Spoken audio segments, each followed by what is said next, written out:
नमस्कार, मी प्रमिला PhD कुकिंगमध्ये आपल्या सर्वांचं मनापासून स्वागत. पुरणपोळी म्हटलं की कशी असावी? अतिशय टम फुगलेली, वरचं आवरण पातळ असलेली आणि भरपूर पुरण असलेली.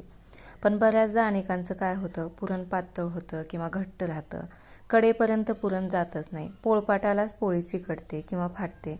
असे अनेक प्रॉब्लेम येतात. जिभेवर ठेवताच विरघळणारी मऊ आणि लुसलुशीत पोळी कशी बनवायची, डाळ आणि पिठाचं प्रमाण किती घ्यायचं, या सगळ्या टिप्स मी आजच्या व्हिडिओमध्ये शेअर करणार आहे. तर व्हिडिओ शेवटपर्यंत नक्की पहा. तर सुरुवात करूया आजच्या रेसिपीला. तर बघा, इथं मीडियम साईजच्या 10 ते 12 पुरणपोळ्या बनतील एवढ्या प्रमाणात मी पिठाचं आणि डाळीचं प्रमाण घेतलेलं आहे. तर आधी आपण कणिक मळून घेऊया. इथं मी 2 कप गव्हाचं पीठ घेतलेलं आहे. ते सगळ्यात बारीक चाळण जी असते, सुजीची चाळण, त्याने चाळलेलं आहे. आणि गहू दळून आणताना पण अतिशय बारीक दळून आणलं आहे. 2 कप अर्थात वजनाने ते 300 ग्रॅमपर्यंत आहे. आता त्याच्यामध्ये चवीपुरतं मीठ टाकूया. 3 टेबलस्पून तेल टाकलेलं आहे. तेलामुळं पण ही जी कणिक आहे ती अतिशय मऊ बनते. आता याच्यामध्ये आपण थोडं थोडं पाणी ॲड करत ती मळून घेऊया. तर मी इथे 1 कप पाणी घेतलेलं आहे. थोडं थोडं ॲड करूया, बघू आपण पाणी किती लागतंय ते. जेवढी ही कणिक जी आहे ती चांगली मळली जाते किंवा चांगली भिजते, तेवढ्या पोळ्या अतिशय मऊ बनतात. तर बघा, हे असं व्यवस्थित सगळं मळून घ्यायचं आहे आपल्याला. तुम्हाला जर ह्या कणकेला पिवळसर रंग हवा असेल तर तुम्ही कपामध्येच थोडीशी चिमूटभर हळद टाका आणि नंतर मग ते मळून घ्या. पिठामध्ये हळद न टाकता पाण्यामध्ये हळद टाकून वापरली तर व्यवस्थित हळद सर्वत्र पसरते. तर बघा, अशा पद्धतीनं हा कणकेला मऊपणा आला पाहिजे. तर अशी कणिक मळण्यासाठी मला इथं 1/4 कप पाणी वापरावं लागलेलं आहे. आता एक स्वच्छ सुती कापड घ्यायचं, त्याच्यामध्ये कणिक ठेवायची. ते पूर्णपणे पॅक करू किंवा ते तुम्ही दुमडून पण ठेवू शकता, फक्त त्याच्या आतमध्ये पाणी गेलं नाही पाहिजे. आणि एका भांड्यामध्ये ते ठेवून त्याच्यामध्ये थोडंसं जास्तीचं पाणी ओतायचं. आता ही जी कणिक आहे ते आपण 1 ते 1.5 तासासाठी भिजत ठेवणार आहे. ही जी प्रोसेस आहे ती अतिशय महत्त्वाची आहे. ह्याच्यामुळं कणकेला अतिशय मऊपणा येणार आहे आणि पोळी फाटणार नाही. तर आता इथं कणिक भिजेपर्यंत आपण पुरण तयार करून घेऊया. 2 कप गव्हाचं पीठ घेतलंय, तर इथं 2 वाटी हरभरा डाळ वापरणार आहे. सपाट वाटी घेतली आहे, वजनानं ती 350 ग्रॅम आहे. या दोन्ही गव्हाच्या आणि डाळीच्या प्रमाणात 10 ते 11 मध्यम आकाराच्या पोळ्या तयार होतात. तर डाळ स्वच्छ धुवून घ्यायची आणि त्याच्यामध्ये थोडंसं जास्तीचं, म्हणजे मी 5 वाट्या पाणी वापरलेलं आहे, कारण की आपल्याला येळवण्याची आमटी पण करायची आहे, म्हणून मी पाणी थोडंसं जास्त घेतलं. अर्धा टेबलस्पून तेल टाकलेलं आहे, त्याच्यामुळं डाळ चांगली मऊ शिजून निघते. आता ही डाळ शिजायला ठेवताना आपण ह्यात थोडं पाणी जास्तीचं घातलेलं आहे. तर सुरुवातीला 1 ते 5 ते 10 मिनिट गॅस थोडासा मोठा ठेवायचा आहे आणि त्यानंतर एकदम लो फ्लेमवरती ठेवायचं आहे. पाणी जास्त असल्यामुळं पाणी थोडंसं उतू जाण्याची पण शक्यता असते. तर इथं मी 30 मिनिट ही डाळ शिजवून घेतलेली आहे. 5 ते 6 शिट्ट्या झालेल्या आहेत. तर बघा, अतिशय मऊ डाळ शिजलेली आहे आणि त्यामध्ये जरासं पाणी पण शिल्लक राहिलेलं आहे. तर ते पाणी आपण आमटीसाठी वापरणार आहोत. डाळीतलं सगळं पाणी जे आहे ते असं चाळणीचा वापर करून बाजूला काढून घ्यायचं. आता सर्व पाणी नितळून झाल्यानंतर ही जी डाळ आहे ते आपण स्मॅशरच्या सहाय्यानं एकदम बारीक करून घ्यायची, म्हणजे ते पुरण करताना आपल्याला जास्त त्रास होणार नाही. पटकन पुरण बारीक होतं. डाळ बारीक झाल्यानंतर त्याच्यामध्ये मी हा गूळ टाकते. गूळ पण मी 2 सपाट वाटी खिसून घेतलेला आहे आणि वजनाने तो 330 ग्राम भरलेला आहे. आता सुरुवातीला गॅस थोडासा मोठा ठेवूनच आपल्याला हे पुरण शिजवून घ्यायचं आहे. आणि गूळ नंतर पूर्ण पातळ झाल्यानंतर गॅस थोडासा बारीक करायचा आणि त्याला घट्टपणा येईपर्यंत ते आपल्याला हलवत राहायचं आहे. जर तुम्हाला यामध्ये पण हळदीचा वापर करायचा असेल तर तुम्ही चिमूटभर हळद ह्याच्यामध्ये पण टाकू शकता, परंतु मी गहू आणि पुरण दोन्हीमध्ये पण हळदीचा वापर करत नाही. त्याचा जो नॅचरल रंग असतो तोच मला आवडतो. तर बघा, पुरण असं घट्ट झालेलं आहे. त्याच्यामध्ये तो चमचा आहे तो सरळ उभा राहतो. तरी पण त्याच्या पुढे मी आणखी 1 ते 2 मिनिट पुरण शिजवून घेणार आहे. आता हे पुरण गरम आहे तोपर्यंतच आपल्याला ते पुरण यंत्राच्या चाळणीमधून बारीक करून घ्यायचं आहे.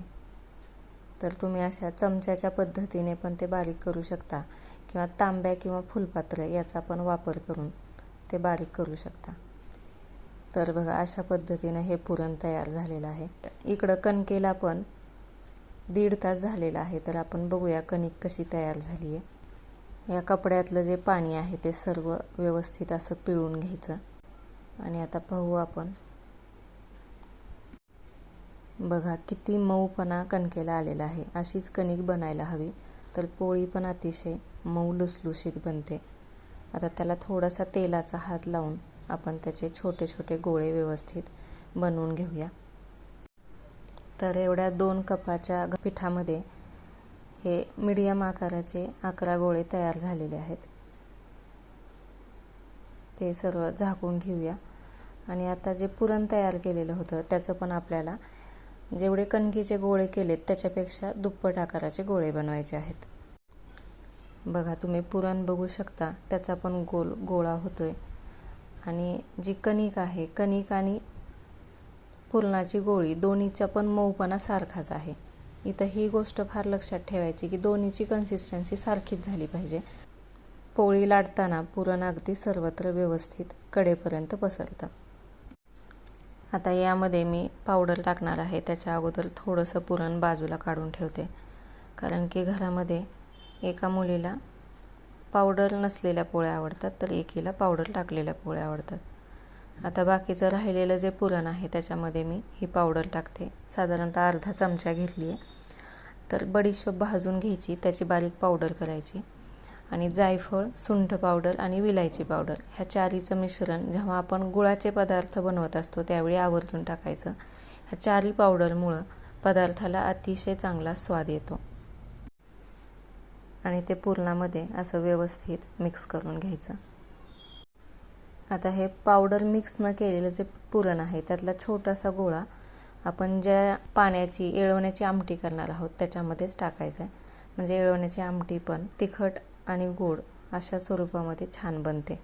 या पुरणाचे पण आता थोडेसे कणकेपेक्षा जास्त 1.5 पट किंवा दुप्पट आकाराचे गोळे बनवून घेऊया. आता पुढची स्टेप म्हणजे पोळी लाटण्याची. आता ही सर्वात महत्त्वाची स्टेप आहे. तर कणकेचा गोळा घ्यायचा, त्याला पीठ लावायचं आणि बघा ते दोन्ही अंगठ्याचा आणि बोटाचा वापर करून अशा पद्धतीने त्याची वाटी बनवायची आहे. त्याच्यामध्ये पुरणाचा गोळा ठेवायचा. दोन्ही अंगठ्याने पुरण आतल्या साईडला दाबायचं आणि वरच्या बाजूला बाकीच्या बोटांच्या सहाय्यानं कणिक वरती घ्यायची आणि ते गोल फिरवत अशा पद्धतीनं बंद करून घ्यायचं. पुन्हा ते पिठामध्ये बुडवायचं. हातावरती अशा पद्धतीनं चपटा भाग त्याचा करून घ्यायचा, म्हणजे पुरण जे आहे ते सगळीकडं पसरतं. तर आता पुरणपोळी लाटताना एक गोष्ट लक्षात ठेवायची, बेलनं जे आहे ते 2 बोटामध्ये धरायचं आणि अतिशय हलक्या हाताने त्या पोळीवरती फिरवायचं आहे. तर सुरुवातीला मधल्या भागावरती फिरून थोडीशी पोळी मोठी करून घ्यायची आणि त्यानंतर जे कडेचे भाग आहेत त्या भागावरती बेलण्याने फिरवत त्या कडा पसरवून घ्यायच्या आहेत. त्यामुळं काय होतं, पुरण पण सगळीकडे पसरतं आणि ज्या कडा आहेत त्या अतिशय पातळ तयार होतात, त्या वातड बनत नाहीत आणि पोळी पण खायला अतिशय छान लागते. पीठ वापरण्याची गरज पडली तर असं खालच्या साईडला किंवा पोळीवरती पीठ टाकून पोळी व्यवस्थित लाटून घ्यायची आहे.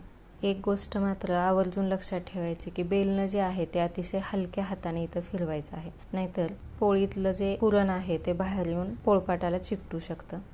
तर बघा अशी पोळी तयार झाली आहे. आता ही आपल्याला गरम तव्यावरती टाकायची आहे. गरम तव्यावरती टाकल्यानंतर सुरुवातीला जर तुम्ही उलटण्याचा वापर केला तर पोळी फुटू शकते आणि जरी वापरणार असाल तर अतिशय काळजीपूर्वक उलटण या ठिकाणी वापरायचं आहे. तर मी तर सुरुवातीला हाताच्या साहाय्यानंच ह्याची पलटी मारून घेते. आता त्याच्यावरती तेल टाकायचं. पोळीला जरासं जास्त प्रमाणातच तेल वापरावं लागतं. तेल लावताना पण उलटण्याचा वापर जो आहे तो अतिशय काळजीपूर्वक करायचा आहे. दुसऱ्या बाजूने पण तेल लावून घ्यायचं. आता हे दुसऱ्या बाजूने तेल लावल्यानंतर पोळी खूप फुगलेली आहे, तर ह्याची पलटी मारता येत नाही, त्यावेळी मी अगदी एका बाजूला त्यातून वाफ बाहेर काढून घेतलेली आहे आणि मग त्याची पलटी मारली आणि त्यानंतर अशी दुमडून पोळी व्यवस्थित भाजून घ्यायची आहे. आणि बाकीच्या पोळ्या मग अशाच पद्धतीने करून घ्यायच्या. तुपासोबत आपण ही पोळी खाऊ शकतो. तुपासोबत खाल्ल्यामुळे अधिक चविष्ट होते, पचनास सुलभ होते, परंतु कॅलरीज आणि कोलेस्ट्रॉल वगैरे घटक नको इतके वाढतात. त्यामुळे मधुमेही आणि स्थूल मंडळी यांनाही योग्य नाही. तरी पण इतर जमेच्या बाजू जर लक्षात घेतल्या तर हे एक आदर्श पक्वान्न ठरेल. चणा डाळ आणि कणिक वापरल्यामुळं या दोन्हीच्या समन्वयामुळं प्रथिनांची गुणवत्ता वाढते आणि हे एक पोटभरीचं चविष्ट सर्व अत्यावश्यक घटकांनी परिपूर्ण असं एक जेवण तयार होतं. तर नक्की करून पहा. आपण पुन्हा भेटू आणखी एका नवीन रेसिपीसोबत. तोपर्यंत दररोज व्यायाम करा आणि हेल्दी राहा. धन्यवाद.